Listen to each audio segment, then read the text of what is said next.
میں یہ سمجھتا ہوں کہ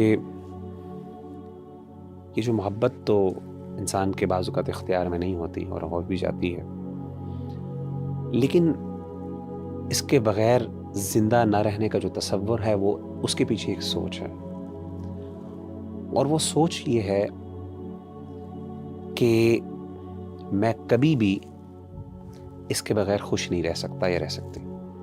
میری خوشی اور میرا پورا سکون وہ اس چیز کے اوپر منحصر ہے یا وہ ڈیپینڈنٹ ہے کہ یہ شخص مجھے مل جائے۔ یہ امپاسبل ہے کہ اس کے بغیر میں خوش یا راضی ہو سکوں یا مجھے یا میرے دل کو سکون مل سکے۔ ربیع اللہ بھائی، مجھے یہ بتائیے، کیا میرے اللہ کے پاس اپنے پیارے بندوں کے لیے لڑکیوں کی کمی؟ بالکل نہیں۔ ایک اور چیز میں آپ سے سوال پوچھتا ہوں، کیا میرے رب کے پاس اپنی پیاری بندیوں کے لیے لڑکوں کی کمی؟ ہم کیوں یہ سمجھ بیٹھتے ہیں کہ میرا رب مجھے راضی نہیں کر سکتا؟ میں کیوں یہ سمجھ بیٹھتا ہوں کہ میرا رب مجھے خوش نہیں کر سکتا؟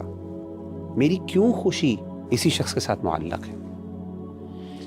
میں آپ کو ایک واقعہ بیان کرتا ہوں، ایک محبت کی کہانی چھوٹی سی آپ کے گوش گزار کر دیتا ہوں۔ حضرت ام سلمہ رضی اللہ تعالی عنہ کو اپنے شوہر ابو سلمہ سے بہت محبت تھی۔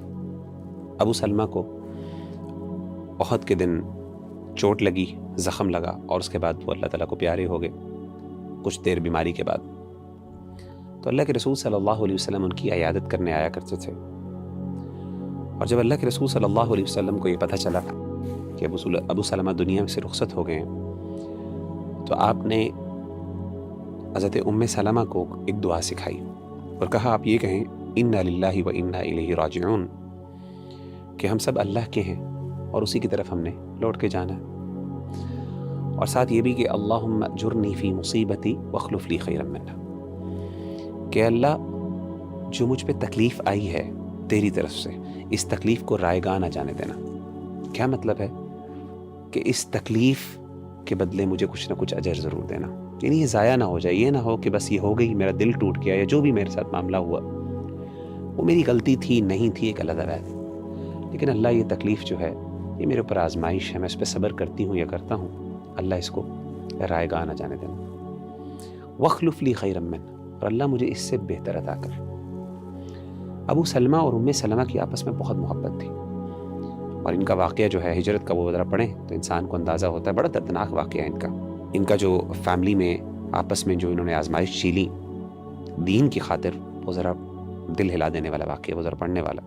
تو حضرت ام سلمہ کہتی ہیں کہ میں یہ سوچا کرتی تھی، یہ دعا تو میں نے پڑھ لی کہ اللہ مجھے اس سے بہتر عطا کرے، کہتی مجھے یہ سمجھ نہیں آتی تھی، یعنی میرے دل میں جو ابو سلمہ کے لیے محبت تھی وہ کون شخص لے سکتا ہے؟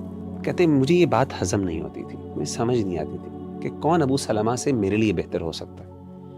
انسان بھی یہ سمجھتا ہے محبت اور عشق میں کہ اس بندے کی جگہ کون لے سکتا ہے، اس سے بہتر کون ہو سکتا ہے، اصل میں یہی سوال ہے۔ تو کہتے لیکن میں پھر بھی اس پر اعتماد کرتے ہوئے، توکل کرتے ہوئے دعا پڑھ لیتی، اللہ مجھے بہتر عطا کر۔ میرے نبی نے کہا کہ مجھے بہتر مل سکتا، میرا رب کہتا ہے کہ تجھے بہتر مل سکتا۔ مختلف رشتے آئے، سیدنا ابو بکر کے آئے، بڑے لوگوں کے رشتے آئے، نہیں مطمئن ہوئی، یہاں تک کہ اللہ کے رسول صلی اللہ علیہ وسلم کا رشتہ آ گیا۔ جب اللہ کے رسول صلی اللہ علیہ وسلم سے آپ کی شادی ہوئی ام سلمہ کی، کہتی ہیں سبحان اللہ، مجھے اندازہ ہوا کہ واقعی میرے رب کو پتہ ہے کہ مجھے اس سے زیادہ خوشی مل سکتی ہے اور مجھے ملی۔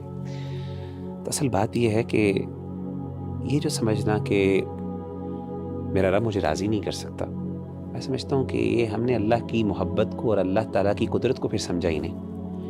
انسان کو دعا کرنی چاہیے، جیسے استخارہ کے آخر میں آتا ہے نا، اللہم رضنی بہ، اللہ فیصلہ تو کر لے، میں تیرے اختیار میں دے دیتا ہوں یا دے دیتی ہوں، لیکن اللہ پھر میرے دل کو بھی ٹھنڈا کر، میرے دل کو راضی کر دے۔ تو یہ اللہ سے دعا مانگنی چاہیے، انشاءاللہ اللہ تعالیٰ بہتر عطا کر دے گا۔ اللہ پہ ٹرسٹ کرے انسان۔